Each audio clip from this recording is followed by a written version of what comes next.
Next on the Worcester News tonight, a 2-alarm fire in the city leaves 7 people without a home tonight. And drugs, vermin, and deplorable living conditions. Police say 2 young children were living in it. Now 2 women are facing charges. Good evening. Thanks for joining us. I'm Tim McCone. We begin tonight with the Worcester City Manager asking the Attorney General to investigate the finances around the Mosaic Cultural Complex. The organization receives state money under the Prevention and Wellness Trust Fund. You may remember last fall the City Council asked for an audit on it and other organizations who received this money. The City Manager's office releasing a statement tonight on the decision, saying in part, "In order to get all the answers, I have asked the Attorney General's office to look into this information. In the meantime, I have put a hold on all reimbursements to Mosaic Cultural Complex and an update to their contract, which ran until December 31st, 2015. City Manager didn't give a specific reason for the decision to involve the Attorney General's office, other than saying he did say questions have been raised about recent payments made to the organization. Law enforcement in Worcester are set to receive around $300,000 to help combat opioid abuse. It's part of a $2.5 million federal grant announced today by the governor. Our Olivia Lemon takes a closer look at what the money will help to accomplish here in Central Mass. More than 100. It's the number of suspected opioid and heroin overdose deaths in 2015 for Worcester County. This is a problem. It's not just the cities, it's the towns, it's the suburbs, and the cities, because the problem is everywhere. Monday, the governor announced a $2.5 million grant to help combat opioid abuse. District Attorney Joseph Early Jr. says his office received $105,000 of the money. He says it will be put towards buying more Narcan and helping addicts get treatment. It's not just the quick administration of the Narcan, but hopefully a longer, prolonged thing. We're going to actually be able to help people fight and hopefully beat their addictions. Almost $190,000 of the grant will be used by the Worcester County Sheriff's Department. As a sheriff, I'm tough on crime, and I understand we've got to incarcerate people who are especially violent offenders in our communities, but we also have to be smart on crime. Sheriff Lou Evangelitis says education and treatment is critical when helping people in the criminal justice system stay sober and away from crime. So what this money is going to allow us to do is to bring in some extra resources as far as inside the facility to help beef up our substance abuse programming for inmates. We got to get people in treatment. Without counseling, without letting them go through the, going through the period where they've got to kick their addiction, their physical addiction to the drug, without all of these things being in place, we really don't stand a great chance of beating the problem. Now, District Attorney Early says there is a much better chance of helping people beat their addiction if this money is put towards things like treatment and enforcement. Tim, back over to you. All right, thanks, Olivia. 2 Worcester women are facing serious drug charges tonight. Police say there were children inside the apartment and the conditions inside were deplorable. Our Patricia Nicholas has the details. Police were searching for drugs at this house on King Street when officers say they also found 3 children in what they call deplorable living conditions. They could see mice feces throughout the apartment. There was also animals within the apartment, a couple dogs and a cat, I believe, and there was animal feces throughout the apartment as well. They noticed the place in disarray. 29-year-old Natasha Riley Murphy and 24-year-old Shayla Montalvo lived in the 3rd floor apartment. They were arrested and arraigned in Central District Court Monday morning on numerous charges, including drug trafficking. All I have to say is that they lied on me and I'm going to prove my innocence. Police say they found numerous drugs in the home, including oxycodone pills, more than $3,000 in cash, and various cell phones. Neighbor John Walker says he isn't surprised. It's a lot of high crime around here. It's been going on around here for years, and it's, it hasn't seemed to slow up at all. Montalvo is the mother of 2 of the children. They were taken into state custody. After posting bail, Montalvo maintained her innocence. I love my kids and I'm going to get them back and I'm going to prove my innocence. I'm going to prove everyone wrong. Patricia Nicholas, Worcester News Tonight. City firefighters battle a 2-alarm fire in Worcester's south side this afternoon. Crews responded around 4 o'clock Monday afternoon to fire on Malvern Road. There were no injuries, but the 7 people who live here are now displaced. Firefighters tell us it was difficult to deal with the flames because the home was set back from the road. Our crews had a little difficulty getting to the roof to get a hole up into it, but we were able to get up there put a hole in the roof, vent the fire, get inside, knock it down. Other than that, the challenges are pretty standard, other than the fact that we have a lot of overhead electrical wires at this point that are impeding our progress. But that's all been taken care of. Firefighters did a great job. The cause of the fire is still under investigation. Worcester City Councilor Michael Gaffney says he will not accept an automatic pay raise, and he's hopeful other councilors will do the same.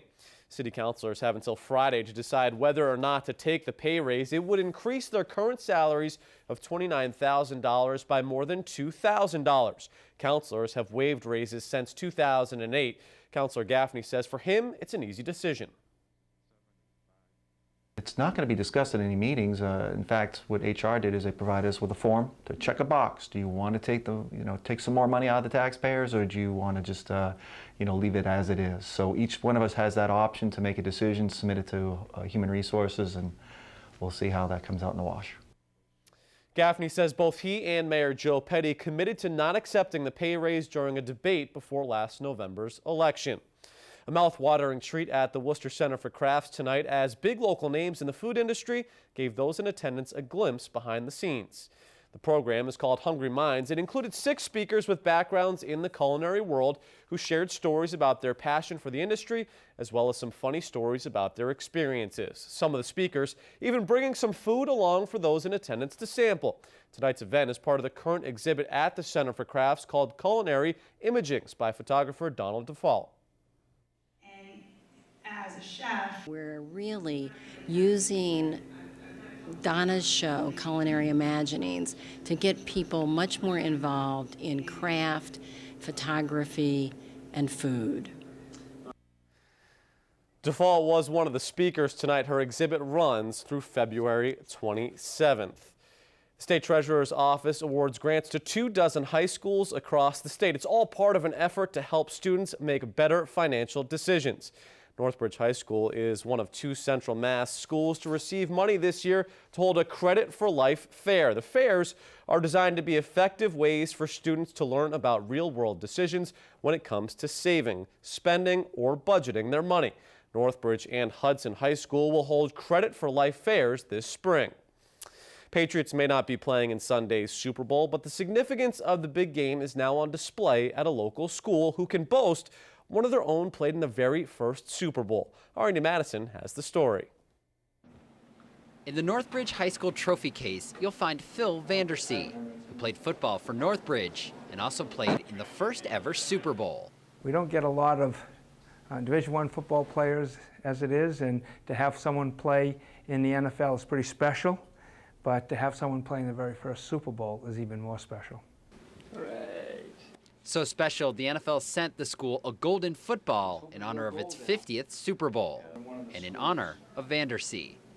It's kind of funny just to see the 1 there, this being the 50th, but it's a big honor for us here.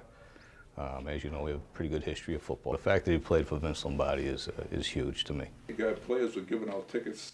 50 years later, he remembers the game well. The game itself in LA Coliseum, they had 90,000 seats, and 60,000 were sold, and 30,000 were empty. The Packers won 35-10 and would go on to win the first 2 Super Bowls. Vandersea spent a few seasons with the team, playing for legendary coach Vince Lombardi. Coach Lombardi was kind of he was a force of nature. In other words, when you went out in the field, you always knew he was there because he always made you aware he was there. From Northbridge High School all the way to the NFL and the Super Bowl, Vandersea keeps his NFL memories with him and his Super Bowl ring locked away. He will also receive a golden football from the NFL. It's a great thing to go back to where I started, and I owe a lot to growing up in the town of Northbridge and the tradition we had there. We don't have a stake in the game on Sunday, but that's okay. We have the gold ball and we still have Phil, so. Just like his Green Bay Packers jersey behind me, the school plans to honor Vandersea by displaying the golden football it received from the NFL. In Northbridge, Andy Madison, Worcester News Tonight. Police in Townsend are asking for the public's help in finding whoever is throwing auto parts at vehicles. Several people have come forward with complaints over the last few weeks. No specific area was mentioned. Police say the suspect or suspects are targeting moving vehicles and ones parked around town, as well as homes in some cases. No one has been injured at this point. To better news now, the weather outside is brightening the spirits of many around Central Mass as we're getting a taste of early spring. And on this first day of February, our Brittany Schaefer caught up with golfers enjoying a day on the range. Dozens of golfers came out to the Solomon Pond driving range Monday in Berlin due to the fact that it was over 60 degrees out. Many say that this is a Monday that they can handle. What a great Monday. Last year, I was getting ready for the snow that was coming, and it was just really ugly. And if you remember, we got really belted in February, so just said I got to take advantage of this opportunity today. It's not unusual in February to get this kind of weather, and just great to get out here and hit some balls. Bob Molt is the owner of this driving range in Berlin. On the first day of February, it was full of golfers getting their swings in. Molt says it's a lot different than last winter when he wasn't able to open for a single day. Not a day, not one day. It was unbelievable, really, how bad it was last winter. Last year, the range didn't open until early April because of the amount of snow on the ground. This year, the Solomon Pond driving range has already been open for 5 days and will stay open, at least until there's snow. Yesterday was fairly busy. A lot of people are kind of got cabin fever and they can't wait to get out of the house, I think, and hit a few golf balls. They'll try out those new clubs I got for Christmas. Jerry Curley managed to get to the range during his lunch break. He says the warmer weather is even affecting his mood. I actually felt great today, better than ever. I've been trying to work out and improve in a lot of areas, and the weather just makes you feel better. Now Bob says as long as there's no snow on the ground, he'll keep his driving range open for as long as possible. In Berlin, Brittany Schaefer,